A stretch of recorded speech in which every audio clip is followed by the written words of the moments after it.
दहेज प्रथा एक बहुत ही बड़ा अभिशाप है। हालांकि अब भारत में साक्षरता बढ़ने के साथ साथ दहेज की घटनाओं में कमी आई है, लेकिन फिर भी कई इलाकों में दहेज प्रथा आज भी कायम है। साल 2002 की वो शाम, गर्मी से बुरा हाल, कूलर की हवा में बैठा हर रोज की तरह मैं टीवी देख रहा था। टीवी तो क्या था, डब्बा था, डब्बा। एलईडी तो हमने रमेश की शादी में समधी शाह को गिफ्ट में दे दिया था। बस तब से हम इसी से काम चला रहे हैं। हालांकि हमें यह हमारे ससुराल से गिफ्ट में मिला था, तभी यह किसी एलईडी से कम नहीं था। तभी मोबाइल की घंटी बजी। फ़ोन रमेश के ससुराल से था। हम गीता को नहीं भेजेंगे, सामने से आवाज़ आई। कोई बात नहीं, बच्चों की भी अभी छुट्टी चल रही है, कुछ दिन और रहने दो। मैंने कहा, हम उसे अब कभी नहीं भेजेंगे। समधी जी ने कहा, क्या हो गया, अभी तो खुशी खुशी गई थी बहू यहाँ से। मैंने बात को संभालते हुए कहा, वो तो खुश है लेकिन हम खुश नहीं है। आप तो हमारी बेटी को ले गए, अब हमारा ध्यान कौन रखेगा। समधन जी ने पीछे से कहा। मैं कुछ समझा नहीं। मैंने कहा, समझना समझाना कुछ नहीं है, गर्मी बहुत है, हमें एसी चाहिए, वरना अपनी बहू को भूल जाओ। और फोन कट गया।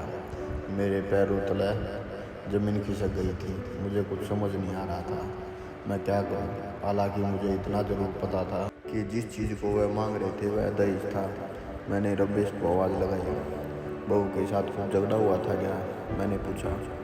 नहीं तो, वो तो बहुत खुशी से जा रही थी। बहुत दिनों बाद अपने मम्मी पापा से जो मिलना था। पर हुआ क्या, वह अब बहू को नहीं भेजेंगे। फ़ोन पर अभी उन्होंने एसी की मांग की है, लेकिन पापा ऐसे कैसे हो सकता है। गीता को तो पता है कि शादी का कर्जा भी उतरा नहीं है, तो फिर यह एसी। रमेश ने गीता को कसूरवार ठहराया। बातचीत अब कौतूहल का विषय बनती जा रही थी। रमेश की माँ, जो काफ़ी देर से रसोई से हमारी बातों को आटे की पिटाई करते हुए सुन रही थी, अब बातचीत का हिस्सा थी। यह भी तो हो सकता है कि बहू को इस बारे में कुछ पता ही ना हो। रमेश की माँ ने कहा, किसी सास का अपनी बहू पर इस तरह का विश्वास मैंने पहली बार देखा था। क्या हुआ दादू, रमेश की छोटी बेटी ने कहा। शायद समाज के इस पहलू ने उसे भी अपनी किताबी दुनिया से बाहर आने पर मजबूर कर दिया।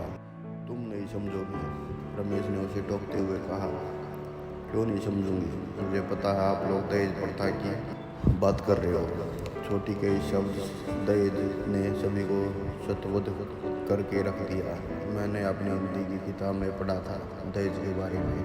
दहेज के समय वर पक्ष द्वारा वधु पक्ष से किए गए उपहार की मांग को दहेज कहते हैं। दहेज की परिभाषा देकर छोटी ने अपने बड़े हो जाने का प्रमाण तो दे दिया, लेकिन इस शब्द की गहराई से बिल्कुल बकुल अनजान थी। लेकिन दादू, यह प्रथा, दहेज प्रथा तो कब से बंद हो गई। और वैसे भी दहेज तो लड़के वाले मांगते हैं ना, तो फिर नाना जी हमसे क्यों मांग रहे हैं। छोटी ने कहा। छोटे के इन सवालों ने मुझे वापस अपने उस दुनिया में ले जाकर खड़ा कर दिया जहाँ मैं कभी इन मुद्दों पर अपनी राय रखता था। बोलो ना दादू, छोटी ने फिर से कहा।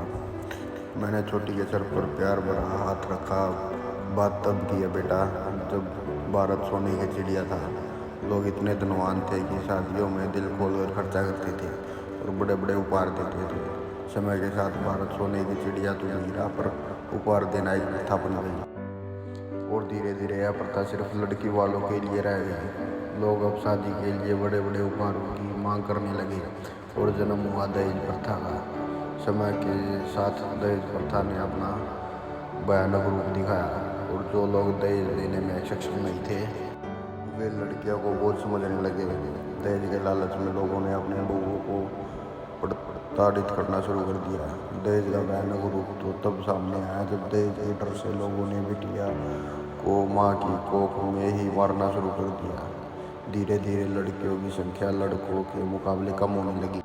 लड़कियों ने भी अपने अस्तित्व को बचाने के लिए जी तोड़ मेहनत करना शुरू कर दिया। लड़कियां हर क्षेत्र में लड़कों से कंधे से कंधा मिलाकर चलने लगी, लेकिन लड़कियों की संख्या में हुई वो कमी आज भी है।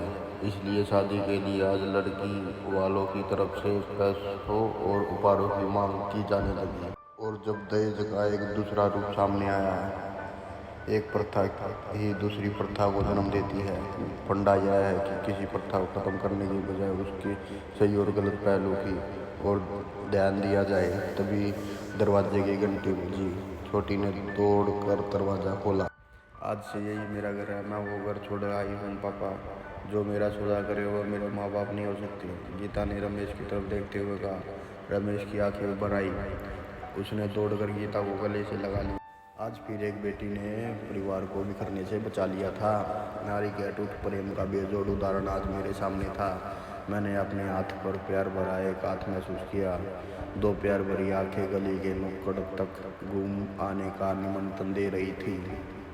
रमेश की माँ और मैं बुढ़ापे के उस सफ़र में मोहब्बत का हाथ थामे आज थोड़ा दूर निकल आए थे, ताकि शाम के खाने में प्यार का थोड़ा तड़का और लग जाए। इंडियन लाइफ स्टोरीज, यह आपके छोटे भाई का चैनल है। आपका छोटा भाई आपके लिए ऐसी पारिवारिक कहानियाँ लाता रहेगा। बस आप थोड़ा सा सपोर्ट कर दो, चैनल को सब्सक्राइब और वीडियो को लाइक करके। धन्यवाद आपका स्टोरी सुनने के लिए।